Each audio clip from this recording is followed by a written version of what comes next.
Yan. Check mo kung nasa loob ka na. Dito akong konti, ayun, nasa loob ka. Yung dugo, no? Itusok mo lang, yan. Tutulak mo. Ito, praktisado na kasi ako kaya kontrolado ko. So,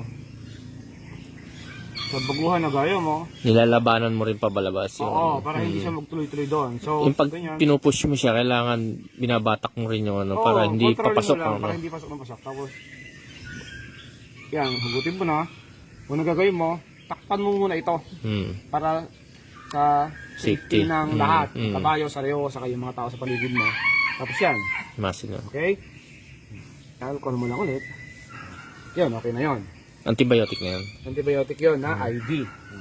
So, intravenous, intramuscular. So, wag ka magkakamali na yung panglaman ilagay mo sa ugat. Okay? At yung pang-ugat ilagay mo sa laman. Pero may mga gamot na safe siya sa ugat, safe siya sa laman. Kaya babasahin mo lang yung label niya. Okay? IM or IV. Nakalagay din IM and IV. May mga ganon.